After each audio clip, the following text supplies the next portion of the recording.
ஓம் சரவணபவாய நமக. அன்புடன் இனிமையான காலை வணக்கம் நண்பர்களே.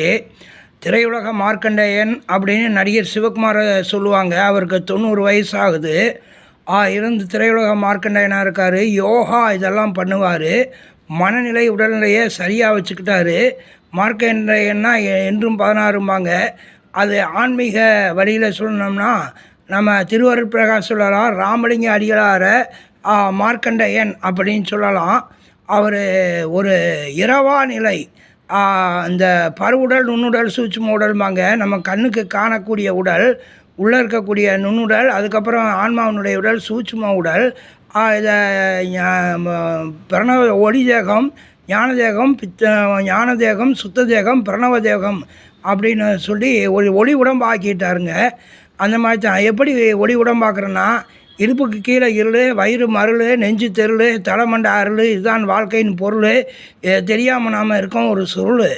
இப்படி தலைமண்டைக்குள்ளே உச்சந்தலைக்கு உள்ள உள்நாவுக்கு மேலே புருவ மத்தியில் சிறநடு சிற்றமிடத்தை மனித மூளை நடு உள் இருக்கக்கூடிய அந்த ஆன்ம ஜோதியை பற்றி கொள்ள வேண்டும். அது ஜீவாத்மா.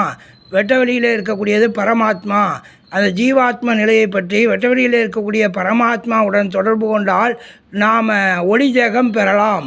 இடுப்புக்கு கீழே இருக்கக்கூடிய சிற்றின்பம் அந்த ஆண்களுக்கு விந்து, பெண்களுக்கு நாதம். அதில் இருக்கக்கூடிய சக்தி, குண்டலினி சக்தியை உச்சந்தலைக்கு ஏற்றி தவம் பண்ணணும். பண்ணும்போது உடல், மனம், உயிர், ஆன்மான் இருக்குது. ஆன்மான்றது ஜீவான்மா. ஜீவான்மான்றது பெண் போல் ஒரு குடத்துக்குள்ளே வச்ச நீர் போல். வெட்ட வெளியில் இருக்கக்கூடிய பரமான்மா கடல் நீர் போல. அந்த குடத்து நீரை கடல் நீருடன் இணைக்க வேண்டும். குடத்து நீர் குடத்திலே இருந்து கொண்டாலும் கடல் நீரின் தன்மையை பெற்றிருக்க வேண்டும். அப்படி ஜீவான்மா ஆகிய பெண்ணானது பரமான்ம பதியோடு இணைந்து வாழ வேண்டும். அதுதான் வெட்டவெளியை பொற்சபை என்றார்கள். பூர்வ மத்திய சிற்சபை என்றார்கள்.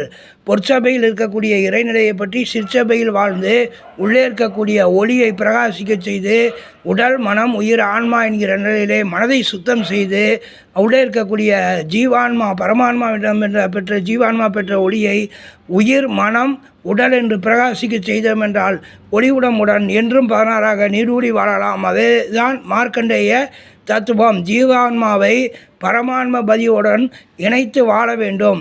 இதற்கு என்ன செய்ய வேண்டும்? சத்விசாரம், பரோபகாரம் செய்ய வேண்டும். சத்விசாரம் என்பது தன்னைத்தானே அறிவதற்கான முயற்சி. பரோபகாரம் என்பது பசிப்பினி ஆற்றுதல். தன்னுடைய பசிக்கு வேலை தேடி, இறை தேடி நியாயமாக சம்பாதித்து சாப்பிட வேண்டும். பக்கத்தில் உள்ள 6 உயிர்களுக்கும் அன்பு செய்தல் வேண்டும். எல்லா உயிர்களும் இன்புற்றிருப்பதை நினைப்பதே